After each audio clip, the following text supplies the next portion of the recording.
Amazing day, guys. Good morning, everyone. Mag-review kita guys sa ang trip going to Cagayan de Oro City, the city of golden friendships. So actually niyato ta kay natin katinan dito guys nga mga series of events. Of course, invited kita usam sa graduation sa usa ka school. So at first dirita na priming ta. Actually guys, nang atong ning sakyanan gigamit is sakyanan sa atong friend. Natong sakyan lang no. Himo sa tan driver aron pulo sa mga plate, atong plate malibre. Nang hitch ta ni guys, but actually nag-drive ko ta. So diri to tell you honestly guys, mga 4 years na gyud ko wala ga-drive. So immediately pag-ingon nga na dito, so gipa-drive ko, so wala pa duduha, nag-drive gyapon ta. So murag wala may na-change there sa akong driving skills.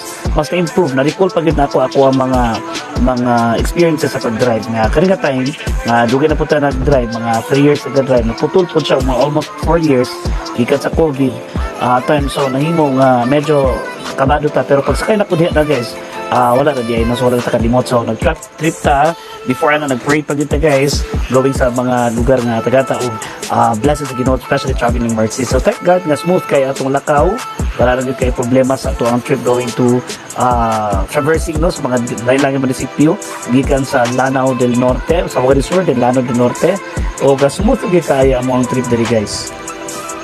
Sa ang uban, pero ako guys gusto ko rin tulog mo sayaw ta guys. Yung nani na to feeling aron ato ang kwan one way nga dili nakatulog at yung exercise stretch na to itong mga lawas kay oro na ka mga pinapatok ka oras going to Cagayan de Oro City. So dili kasi sayaw ta aron gyud ang ato ang lawas ma-ready na po siya no sa sunod na po nato nga trip. So bali na po sa lingkod guys. So padulong ta doon nakikita sa Iligan City.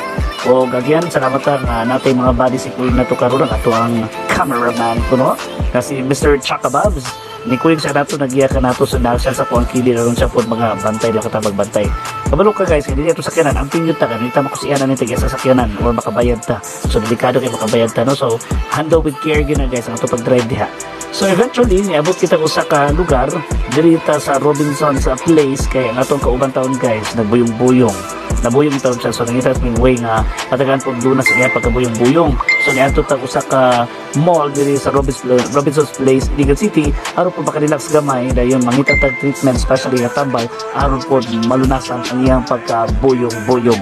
So diri ta sa Iligan City, first time po nato kasulod diri sa Robinson's Place, Iligan City. So few times ako nakita nilalabi na ko ning mall dako kayo sa permanente kayo karon pa kita gyud sa iyahang sulod.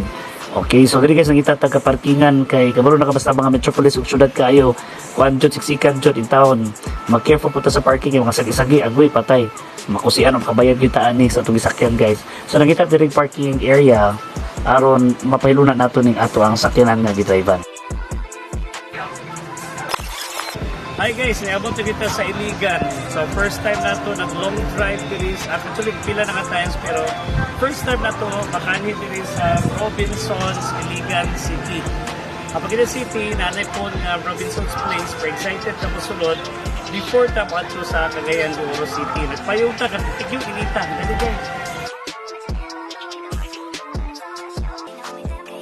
Napawaw kita guys sa kanindot sa interior design sa Iligan City, Robinson's Place. So, wala tayong mabuhat guys, kita mo stage 10. Ensayo na po ta guys para po stretching na po ni pa sa next nato nga trip going to Cagayan de Oro City. So nagsayo ta diri aron po mahimo nga ma-relax o ma-prepare nga to ang mga muscles para sa ato ang trip going to Cagayan de Oro City. So diri kasi ensayo ta naniudto po ta diya guys kay preparation o katong atong amigo atong gitreat siya kay medyo nalipong siya guys. Medyo okay na guys. So di padayon na ta sa atong trip going to next na to ka station mao ang Divine Mercy kay hangyo ato mga friends nga mag-offer ko no prayer meditation dito. So ni-presita dito guys nga area.